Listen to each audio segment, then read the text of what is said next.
Hello, and welcome to Phaladipika,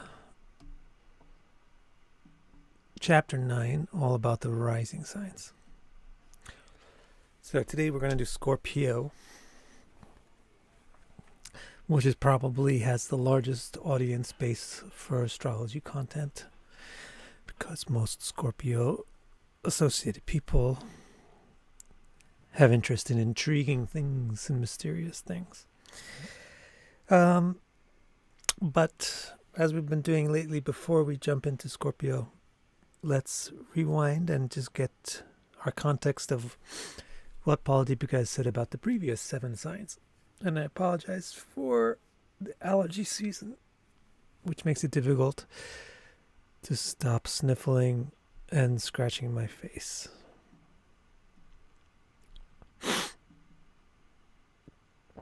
All right. So, taking a look at Aries. He said, Vritekshano durbala jana rugro, Bururjale syal lagubhyuk sukami, Samchara shilas chapalo natokti, Ranankitanga kriyabe prajata. If Aries rises, expect a native to live by their eyes. Treat weakness like a disease, suffer in water, eat quickly, be good in fulfilling desires, travel often, be unsteady in how they treat people, make many assertions, and have scars. So again, to understand what he means by all those things, go watch the stream that we did 6 weeks ago, or now it would be 8 weeks ago, on Aries. This is just a quick review, just to get our bearings. Now for Taurus. Praturu Vaktra Krishi Karma Kritsyan Madhyanta Sokya Pramadapriyascha Syagi Kshami Klesha Sahas Chagomang Prishthasya Pashvernka Yuto Vrishota. If Taurus rises, expect broad hips and face, engagement in agriculture, finding pleasure in the middle and end of things, being very motivated by beauty and romance, and being generous, good morning, and tolerant and taking troubles, having wealth and having beauty marks. That's our quick review of Taurus. Gemini. Shamekshana kunchitam urdhajastri kridanuraktascha parengitagya Uttunganasa Priyagita Nirtyo Vasansadanta Sadanecha Yugme. If Gemini rises, expect prominent eyelashes and brows, thick curly hair, and an elevated, itchy nose. Mindfulness of their attire and cleanliness of their home, an addiction to relaxation and flirtation, love for singing and dancing. An excellent ability to understand people's expressions. Getting closer to Scorpio now, we're up to Cancer. Stri Nirjita Pinagala Samitro Bhavhalaya Stunga Kati Tanadhya Lasvascha Vakro Drutaga Kulire Medhanvitas Toyoroto Paputra. If Cancer rises, expect the person to have a luxurious neck, notable waist, pleasant curves, and a fluid gait. Gait. They are friendly, defeated by women, and wisely prudent. They love water, have wealths and many homes, and give birth easily. Mr. Whalen. Now we're up to the 5th one. Pingo kshanastula hanur vishala vaktro bhimani saparakramasyat kupyatyakarye vanashailagami matur vidheya stiradirmegendre. If Leo rises, expect yellow eyes, thick jaw, and wide lower face. The native is most likely proud, very powerful, very angry at injustice, and very obedient to their mom. They should have resolute determination and go off into the mountains and forests. Getting closer to Scorpio. Now Virgo. Srastamsa. I need to do that more. Srashtamsa bahu paravittage. I didn't get it wrong. Sampujate satyarata priyokti vidala saksha surata priyasyat shastrarta vichapal. I got something else wrong. Shastrarta vichapasuto nagayam. If Virgo rises, expect natives with relaxed shoulders and arms, slow and bashful eyes. They deal respectfully with other people's wealth and homes. They love truth, but speak it tactfully and gently. They are fertile and love sexuality, but in a sophisticated and intelligent way. They know how to achieve many things because they understand how to apply knowledge to practical matters. And now last week's star, Virgo. Chalat krishangolpa suto tobakto deva dvijana matano dvinama pramshushta daksha kraya vikrayeshu dhirodhyastolini madhyavadi. The Libra native should have a tall, flexibly thin and attractive body and pursue their conventional aspirations, like having children, by devotion and respect to the gods and the learned. As such, they often have honorific titles. They're particularly expert in sales, are intelligently patient and impartial about whom they grant and withhold favor, and tend to espouse the middle ground of any philosophy. Yes, I mean Libra, if I said something else. So, there you go.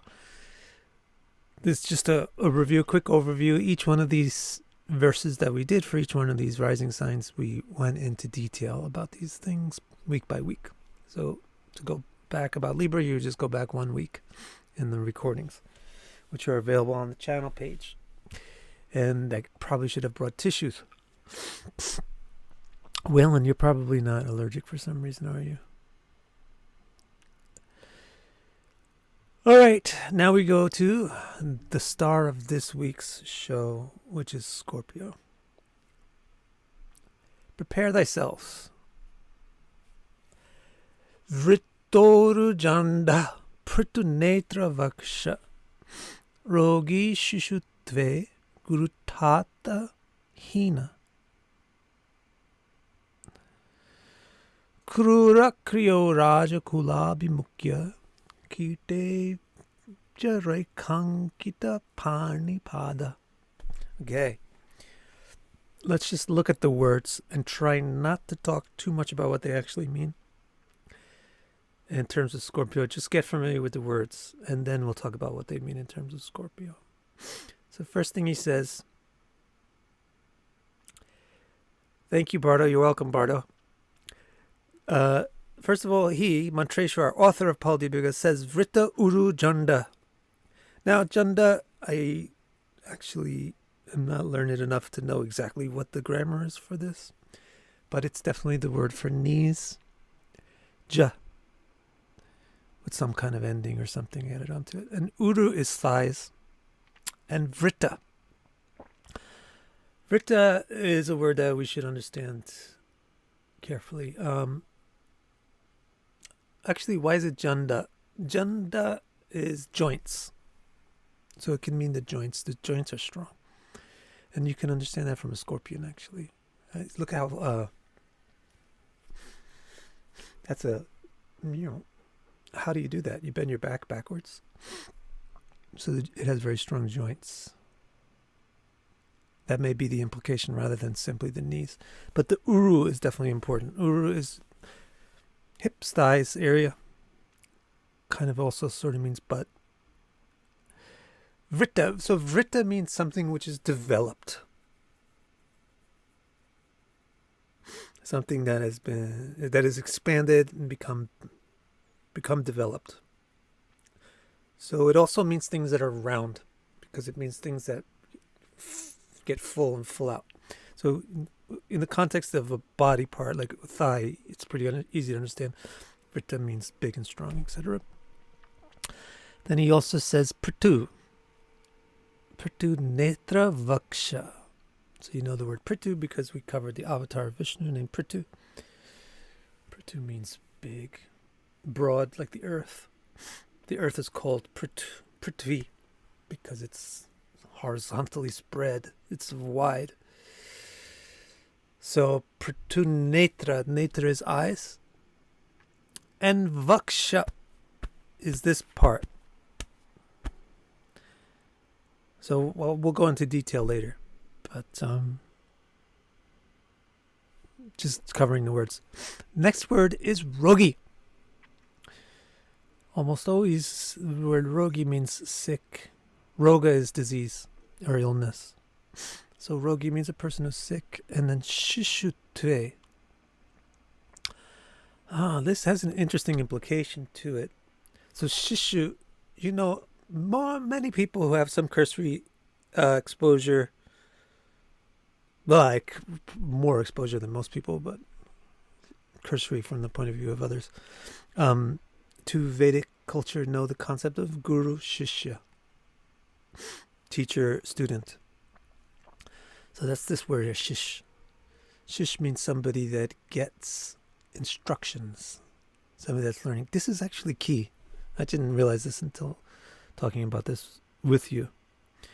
This is key to understanding this phrase in the context of Scorpio.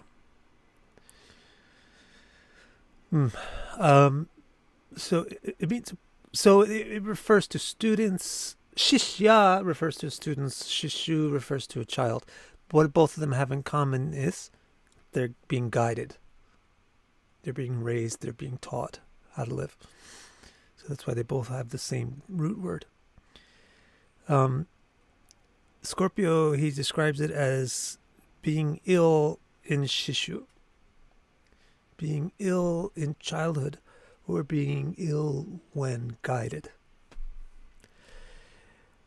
Guru Tata Hina. Now look how this phrase comes right after that. Without a mentor or a dad. Guru. Everybody knows. The Love Guru by that funny man.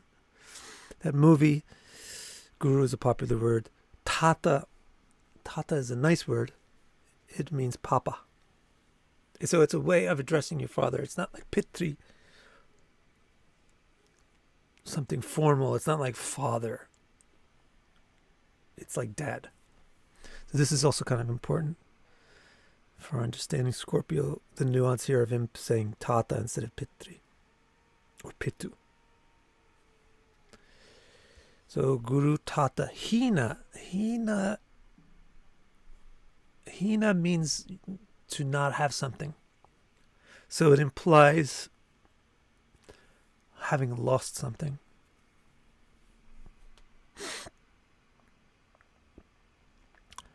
So Guru Tata Hina, they have lost or they give up or they don't have or they get distance from. Tata, Papa, and Guru, teacher. Now, that is the phrase that comes right after Rogi Shishute, which means sick as a student or sick as a child. So they're related. Then he says Krura Kriya. Krura means malefic. Krura means hard, harsh, intense, or fierce. Bardo asks, is it the same Rogi as in Rogi versus Yogi? No, that's Bogi. Bogi, Rogi, Yogi. The Yogi's not a Rogi because the Yogi is not a Bogi. Rogi is a sick person. Bogi is a hedonist. And a Yogi is a... how shall we say? A Yogi is a Yogi. So Yogis are not hedonists. Therefore, they don't become ill.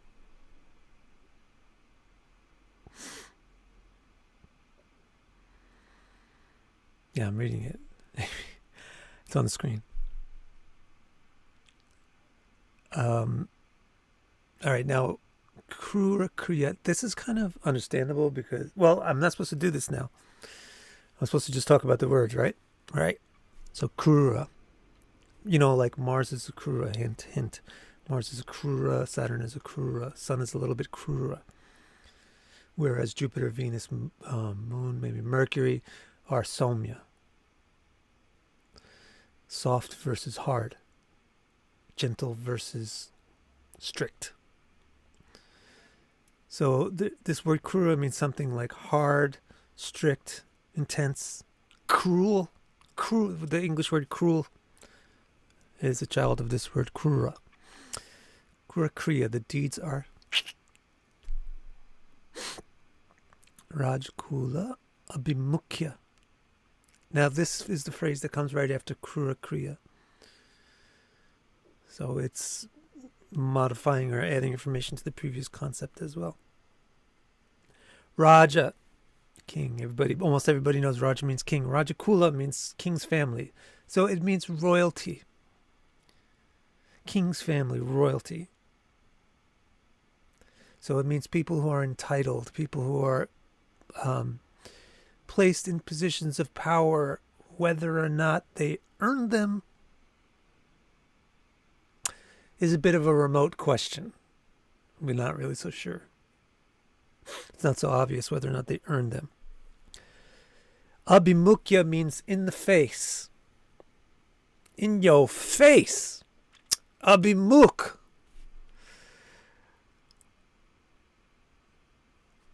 So Scorpio, if you just take this word out of context, Scorpio means in your face. But he's saying Rajakula Abhimukhya. Now some people think this means that Scorpio should get the attention of the royalty. Rajakula Abhimukhya, I think it means that the royalty pays attention to them. It actually means they are in the face of the Rajas. They're in the face of the leaders. They're in the face. Look at the whole theme that he's presenting.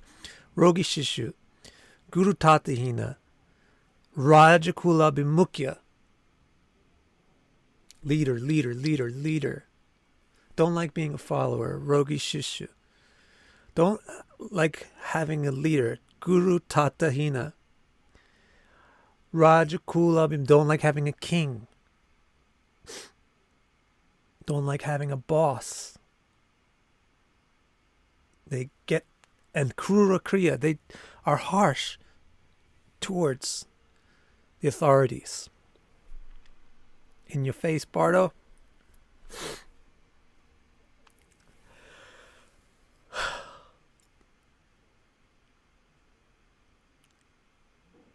Who is that person that had that famous, broke out with that phrase, in your face? It probably was a Scorpio ascendant or a Scorpio moon. Kite. Kite means in the insect. I know that the Scorpio, all the guys and girls here saying, I'm Scorpio, they don't really want to hear what I'm about to say, but Scorpio is an insect. It's the only zodiac sign which is an insect. A scorpion is an insect. So it's related with spiders, etc. So the name here for Scorpio is Kita, which means insect. It's specifically a scorpion, but sometimes it's just referred to in general as the insect. So congratulations on being the insect rising. That's just the reason why it has become known as the insect has a lot to do with this Krura Kriya in Raja Bhimukh. If you get in its face, it's going to sting you. If you attract its attention, you're in trouble.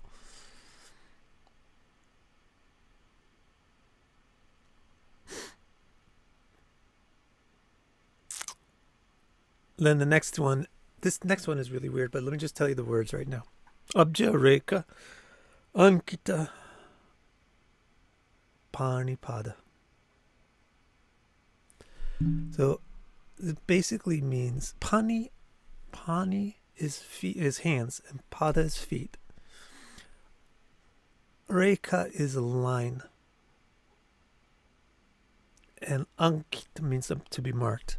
So the hands and feet are marked with the line of the abja. And the abja means ambujanma, to be born from the water. So there's there's a lot of things that it could mean. Actually, it might mean all of the things. Like fish, for example, are born in the water.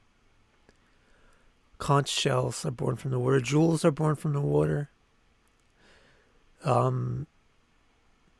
What's another important thing is the lotus, obviously. That's the primary.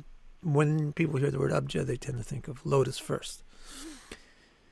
But this is obviously some kind of a reference to palmistry. I think. Because it's Reika Ankita, it can't be more obvious. It's obviously a reference to palmistry. So we'll talk about that when we get to it. But for now, let's just look at...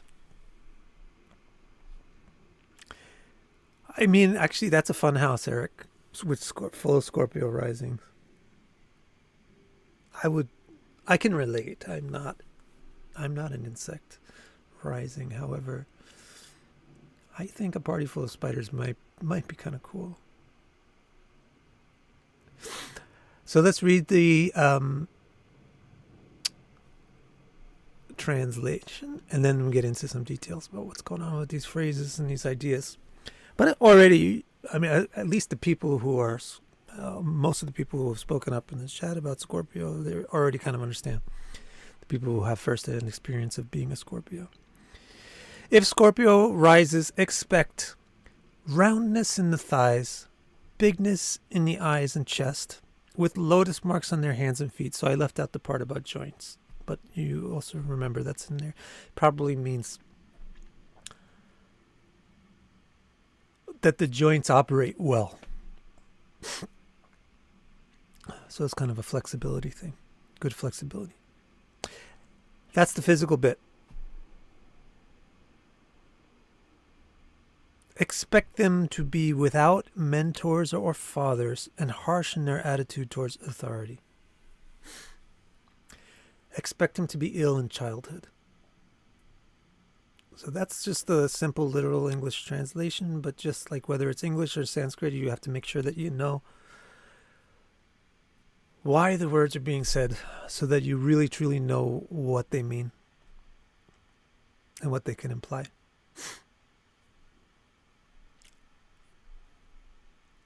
For sure.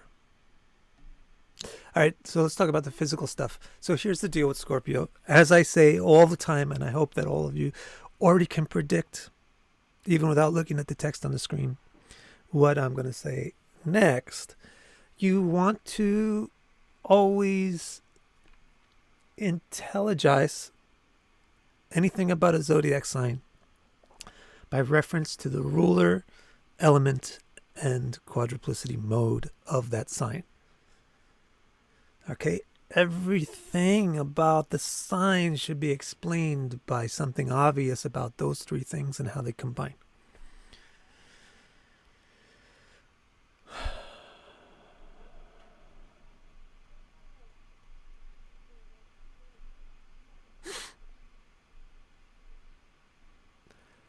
Fixedness and water.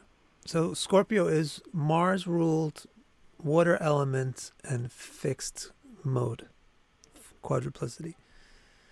So this is the thing that's amazing and mysterious and weird and interesting about Scorpio, is you have extremely male ruler with extremely female element and mode.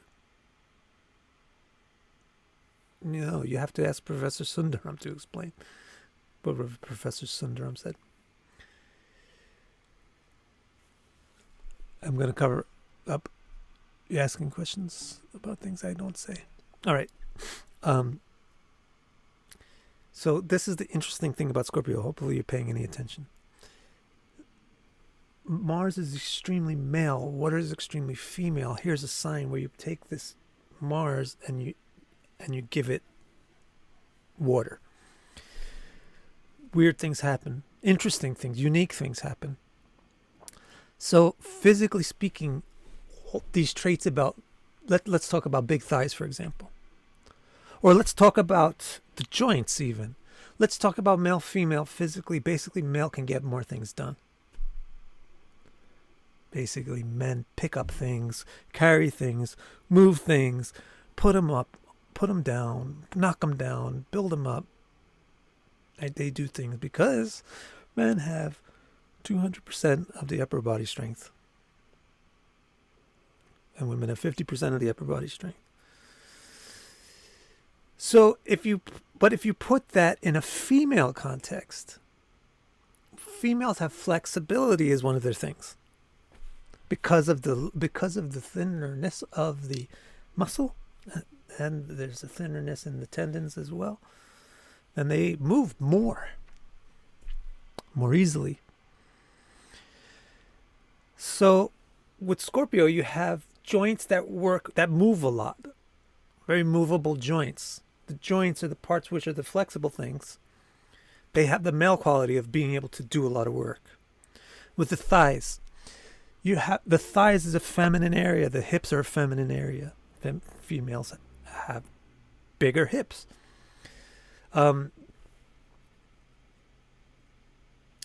So the female area will be made bigger. How will you make your butt bigger? It's muscle. And actually, females have 50% of the upper body strength, but 100% of the lower body strength. So if a female would increase the muscle mass, it would mostly be in the legs and the butt and the thighs and the uru. So that's what's going on mechanically with Scorpio. The mechanics is we have water and fixedness interacting with Mars. So we're getting a male infusion into the female area. So you're getting a male body is bigger, but in the female area. And that's also going to be true for the eyes and the chest. That explains the whole thing, really. So just to read what's here. Fixedness and water gives Scorpio basically female cup of nature, but the complexity of this sign comes from how its very masculine ruler Mars interacts with this. Accordingly, the physical implication is femininity, which is bigness, in places that also avail of masculinity, muscle. I think I like the way I explained it just now better. In particular, this is noted as the thighs and chest. The thighs will be big and strong, protruding. The chest will be wider. Okay, so it doesn't necessarily mean this way. It can just mean this way. That's what Pritu. Pritu doesn't mean mountainous. Pritu means wide. So, however, you get a very sexy body shape from Scorpio, just like you did from the opposite sign, Taurus. And Cancer, the other water sign. Because you're getting Uru and Vakta. Uru and Vaksha, big. That means make the hips big and make the chest big. Guess what? That's the hourglass. Chest will be chest will be wider than average. Eyes also made broader. It doesn't mean that Scorpio is not inclined to have a larger cup size. I don't know why we have to go into so much detail, but people are fascinated, including myself. So probably when you increase dimension, all the dimensions increase, but the most prominent dimension for Scorpio is the width. The thighs will be big and strong, protruding. The chest will be wider than average. The eyes are also made broader, a feminine trait, but they also convey a sense of strength. Now here's a specific detail. If you get deep into the words about the eyes, the Scorpio eyes are wider than normal. So that doesn't necessarily mean like this, but it means like this, like broader, pritu. Maybe it also means that they kind of separate a little bit more than normal, leaving more of a nose area. But the interesting thing that I'm able to see in the wording is pritu. It doesn't just mean broad, but it means strong. So in pritu, what is it? Aksha? Netra. Pritu netra. It means big and strong. So big and strong eyes. Big and strong eyes. Eyes don't have any muscles. So what does a strong eye mean? A strong eye means it's not a fish eye like Pisces, or it's not a timid eye like Virgo. It's a strong eye. Scorpion people look at you, or they look with power. They have power in their glance. It's pretty well known about Scorpio that they have some unique eyes usually. And this, if you boil it down, this is what it comes down to. All right, I will dare a peek at the stream again.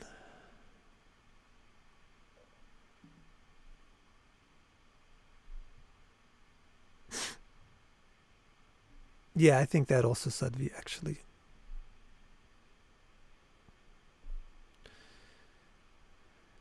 I have a Twitter, but I have not used it in like 6 years.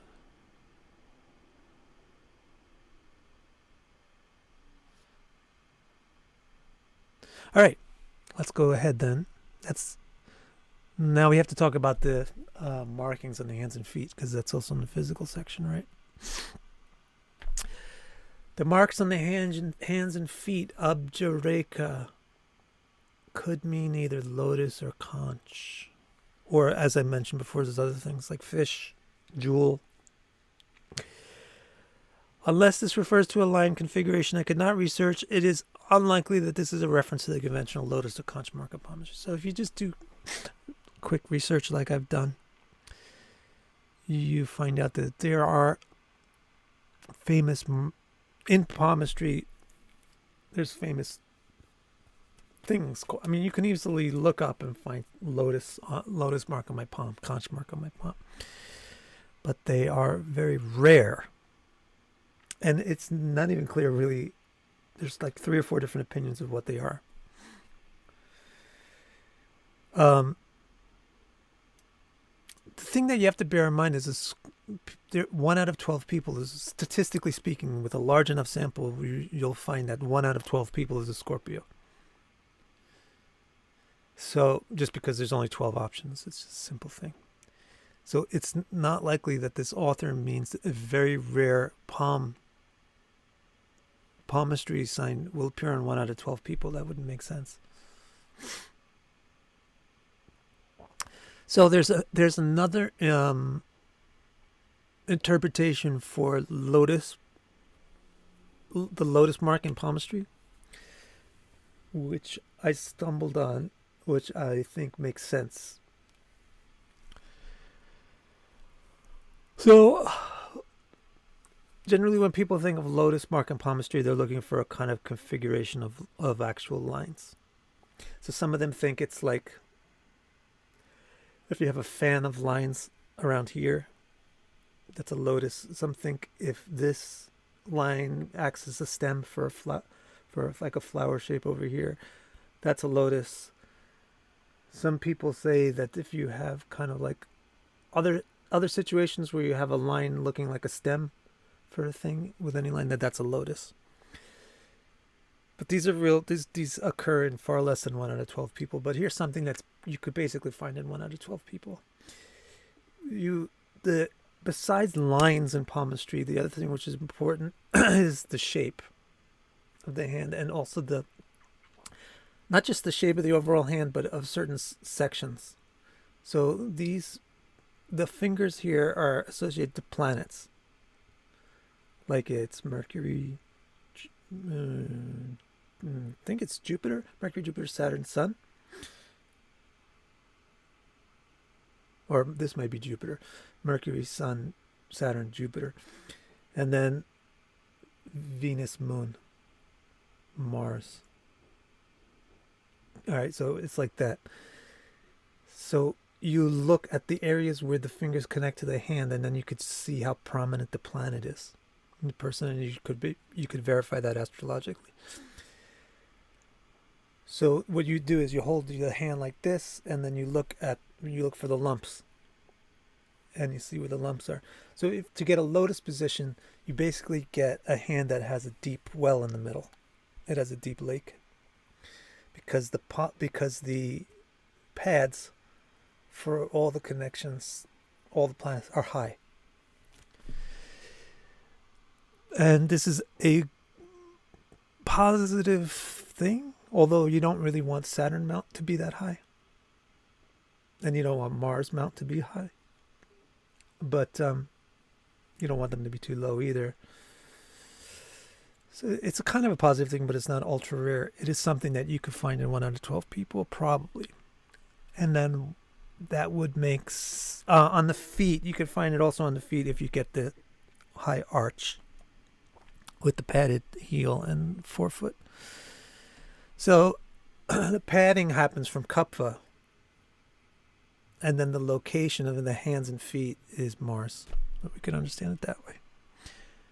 That's my 2 cents on this kind of obscure line about Scorpio and its reference, its palmistry reference. Unfortunately, I know way more about astrology than I know about palmistry.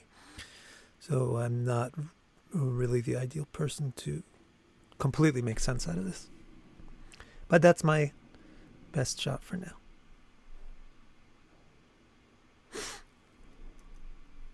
All right. Now let's talk about the thing which is really important. The really important thing about Scorpio is to understand its relationship to authorities. If you really, this is the only thing you need to know about Scorpio to be able to understand it. It's because it's what you have is Mars in water and fixedness, right? And this is where the symbol of the insect, the spider, the scorpion, the poisonous insect, the biting insect comes from. It's because of the way that it attacks people that threaten it.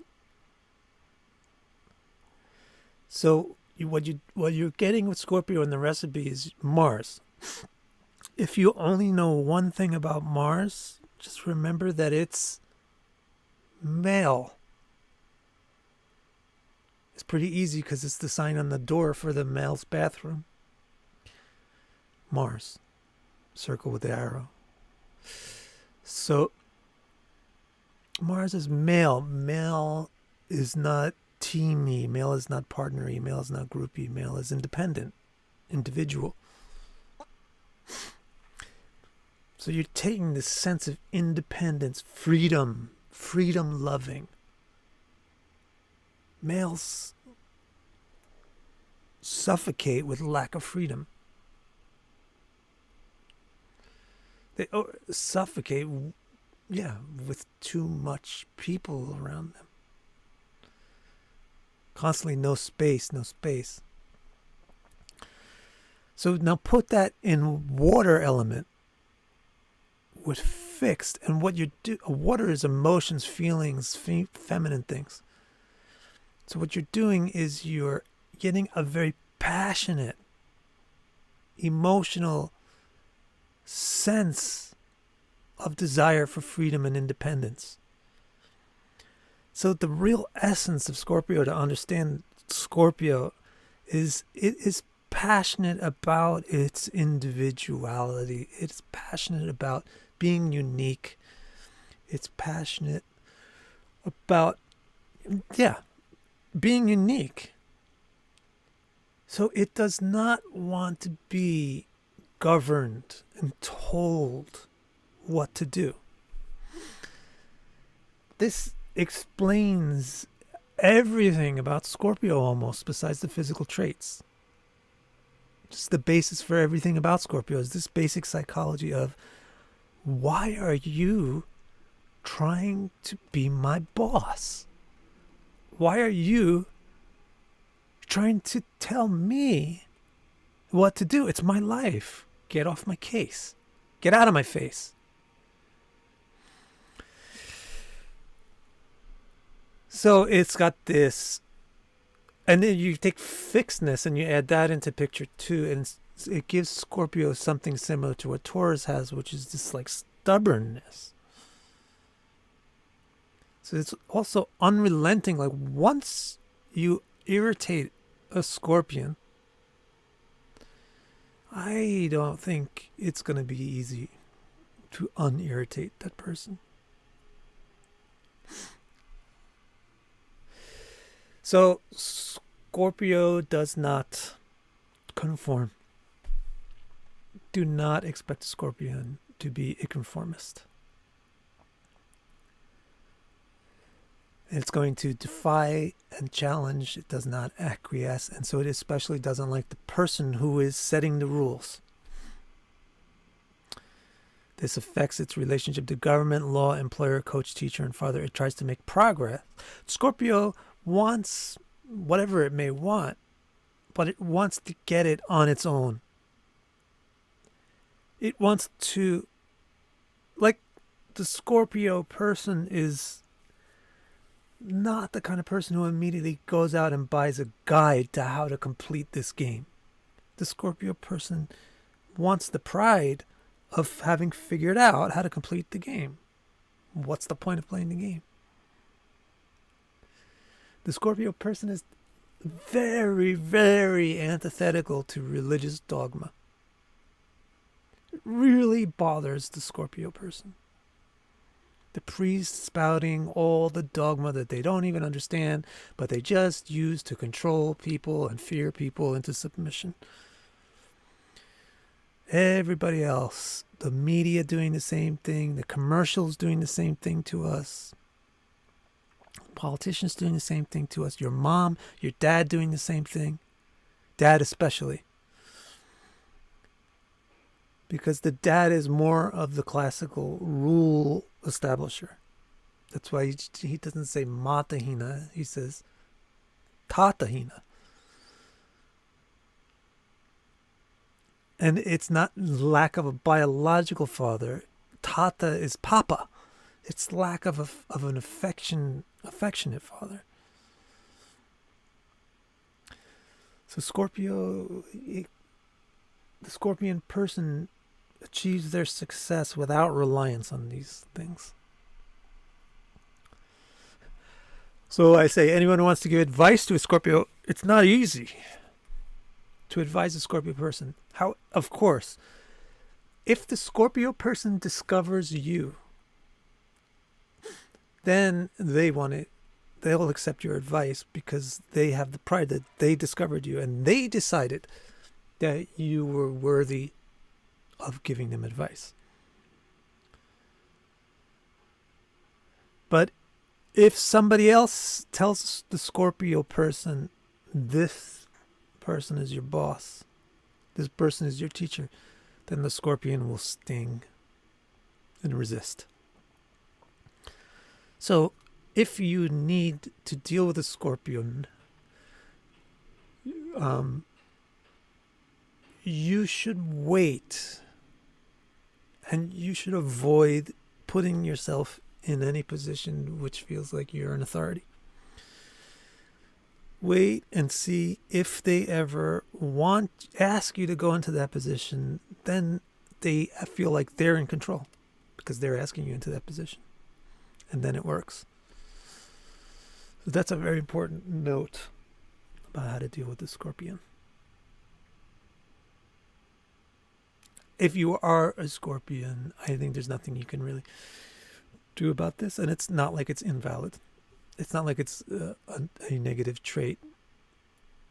It's a good trait. I mean, it's not like it's something you have to get rid of, otherwise you suffer. But you, as a Scorpio native, my advice would be you're only going to listen to the person that you feel like you crowned. You'll only lead the person whom you crowned. So the problem with that is, in your moment of honesty, ask yourself, what's your qualification to crown somebody? So with that in mind, try to be careful about deciding who you crown, and don't just crown a person based on a emotion. Basically, the Scorpio native will fall into the trap of putting the crown on the person that is just a bigger version of themselves, that just validates and verifies all the things that they're too lazy to change or too dishonest to admit about themselves. So if you're a Scorpion, then realize you're only going to follow people that you put in a position of power. So now there's a heavy burden on you now. You have to be careful to give the authority to the person wisely. Pick the right person. So that's my advice from the both sides of the coin, whether you're dealing with a Scorpion person or whether you are a Scorpio person. And then with this next thing, Shishu Rogi, this one, I didn't see it yesterday as, I didn't see the relation with, I didn't see the word Shishu as clearly as I do today. But this is, I must have, this seems related to Scorpio's defiant attitude towards superiors. So less protection comes from the parents. Yeah, so there it is. But so illness in youth, okay, it means Scorpio has a tendency to make you ill as a child. Why? Because when you're a child, you can't do Scorpio well. Scorpio relies on you to be personally, individually strong. And children are not strong, they're scared. Scorpio relies on you to put the crown on somebody wisely. Children are not wise. They're inexperienced. So it's difficult to blossom as a Scorpio while you're young because the nature of being young is subordination. You're in a junior position. So that makes you mentally and emotionally uneasy, and that has physical repercussions and the illness. Also, practically speaking, because the Scorpio doesn't like to listen to rules, it's not listening well. It's not following rules well, and the rules are generally there for the benefit of the child. All right, so there you have Scorpio. Let me see if you have any questions about this. I'll read it one more time. As I said, the real essential thing to understand about Scorpio is the way Mars is interacting with these elements of water and fixity. Mars being so individualistic and freedom-loving, with water being emotional and fixedness being strong. Vritoru janda pratunetra vaksha rogi shishutve gurutata hina kura kriyo raja kulabhimukya kite rekankita panipada.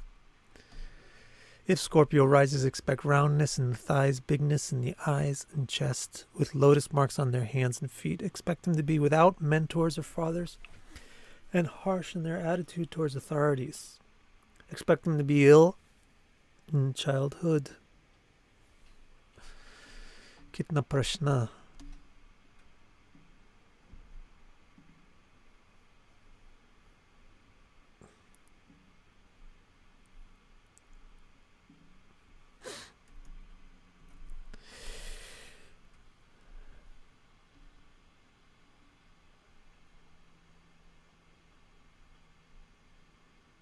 Thank you, Milosh.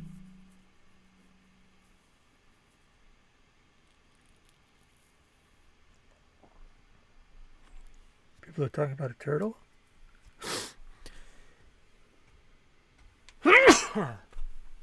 It's over soon, the allergy season. I have 2 turtles. And I like them a lot.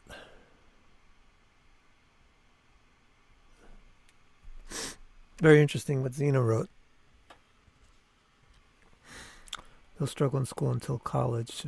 One in the U.S., at least you get to choose the professor.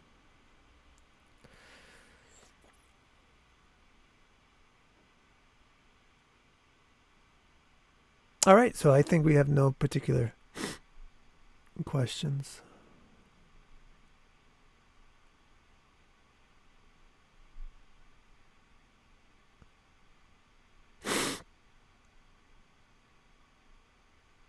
Does being territorial and always defensive have much to do with this lugna? Asks Bardo.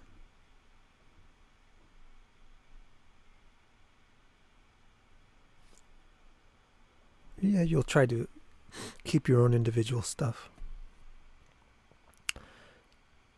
Eddie, I thought there would be more about Scorpio's sexiness and mysteriousness. Yeah, it was mostly more about their attitude.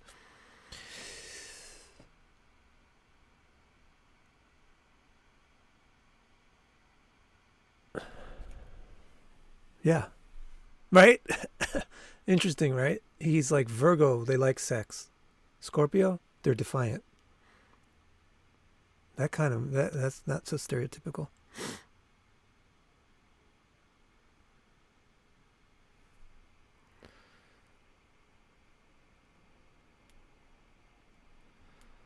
Sleep paralysis is very specific things. It's not like one zodiac sign is going to cause sleep paralysis. Otherwise, it would be a condition affecting 1 out of 12 people.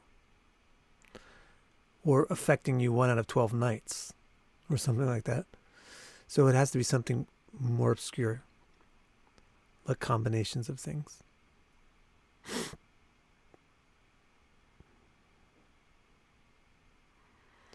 Can other signs and placements, Amber asks, can other signs and placements cancel out the harshness of Scorpio?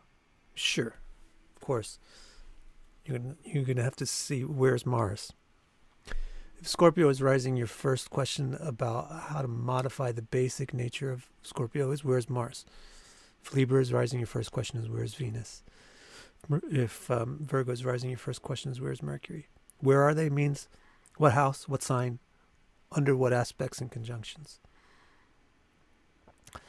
That condition is a huge modifier. And then your second question is going to be what's in Scorpio. And in Scorpio means what's actually physically in it and what's also aspecting its cusp. That will be also a fairly big modifier. And the third question is where's everything else? Where's the moon? That would be the third one. Maybe you should even put this up to the first. This is also a very big consideration. Where's the moon? So there's like, you could at least, even just by the moon, you could differentiate 12 subtypes for Scorpio. Scorpio ascending with a Aries moon, Scorpio ascending with a Taurus moon, Scorpio ascending with a Gemini moon, Scorpio ascending with a Cancer moon. No way they're the same, though they're similar. Just like you can mix blue with yellow, you can mix blue with red, you can mix blue with a little bit of yellow and red. They're all different types of blue, but they're not the same color.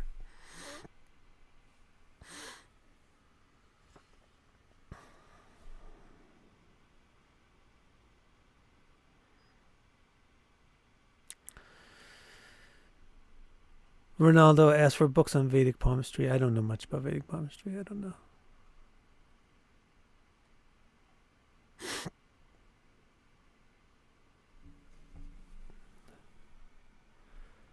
Samurai says, I remember in Bhagavatam that some avatar Vishnu, that's Prithu, had lotus marks on the hand and feet.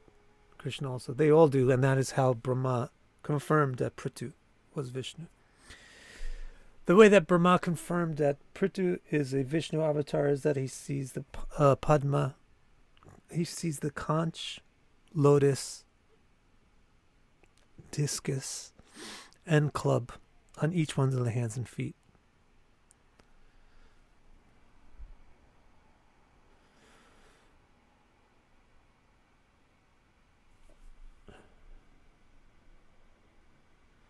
Ketu doesn't rule Scorpio.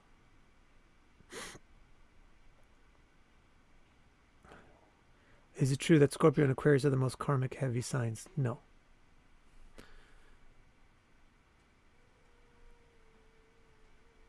But, people who say karmic heavy signs, what the heck does that mean? Sunita asks, how does Scorpio's independence and individuality differ from Aries? That is a very Good question. So Aries lacks the emotionalness, and Aries lacks the fixedness of it. And so Aries compared to Scorpio, Aries lacks the passion. When you talk about Scorpio as sexy, you're talking about passion. This is what happens when you put Mars in water. It gives fire to the emotions. Aries doesn't have that emotional passion, nor does it have the determination that Scorpio. It can't stay in one place like a Scorpion can. And then if you compare Scorpio to Aries, it doesn't quite have the bravery, actually. To be honest. Scorpio will sit around and talk a lot. Scorpio will sit around and make a lot of claims. Aries doesn't waste time talking and making claims. It just goes out and does things. So Aries is very brave compared to Scorpio, which Scorpio is more like trying to do something on a magical level, wait for some magical opportune moment. And Aries is just like, anytime is good, let's go. So they both have Mars, individuality, independence, love, and need for freedom. But that's the difference between them. There's no real emotional motivator for Aries. It's almost like a moral motivator. Aries is like a moral motivator. I shall not be governed. Scorpio is, I hate governing. I hate the governors. So Scorpio is feely about it, and Aries is conceptual about the individuality. And also the difference is Aries is extroversive about it, and Scorpio is introversive about it. This is also what I mean about talking rather than doing. Aries will do stuff about it. Scorpio will talk about it and try to make the other person do something about it. This is another one of the big differences. You can compare Aries to Scorpio. Aries doesn't give a damn about the other person. It just goes off and does its own thing. Scorpio cares about the other person, its partner. So it doesn't just go away and run off and do its own thing, but it sits there and struggles with the other person. Be this, recognize this, change, do it this way. Fights to get the other person to change.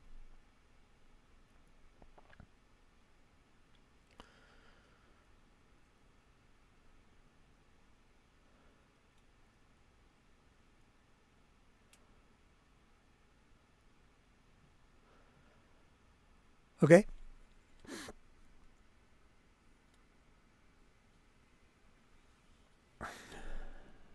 I'm going to have to split. Because guess where I'm going? I'm going to an allergy doctor. Actually, I'm taking some allergy medication right now because without it, it's just out of control and I can't even sleep. So I will see you guys later in 2 days.